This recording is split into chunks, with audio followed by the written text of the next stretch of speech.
festive season I ate a lot of food and sweet stuff, cake and sweets and pastry. I really feel sick now. I have to work hard to melt down all those sugars and fats.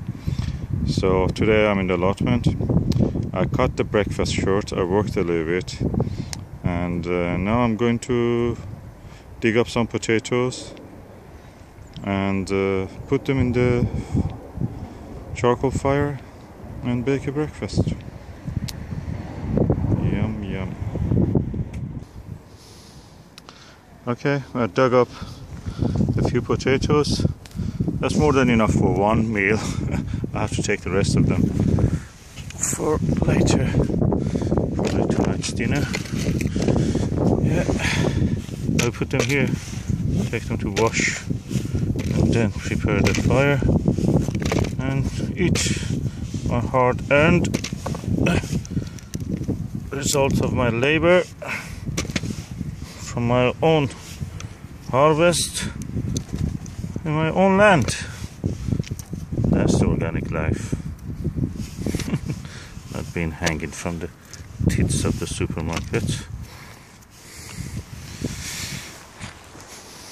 Yeah. Okay, now I've washed the potatoes. This potato variety is called Casablanca.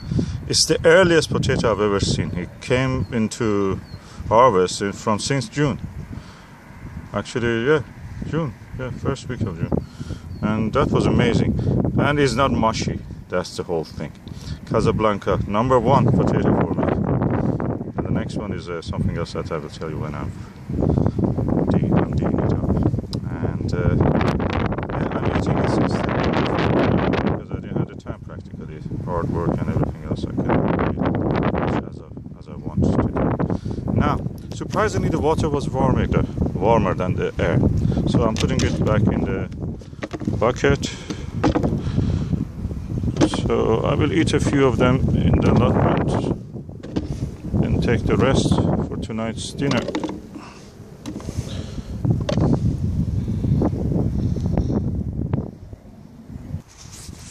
Okay, I've now set up the basin made of a baking tray, some kindle on top. Potatoes are under, you can see hopefully some of them here. Happy potatoes inside, and because I don't want to wait a long time, I just put some kerosene foam to just help it burn faster. And that's it. I'm going now to set fire to it.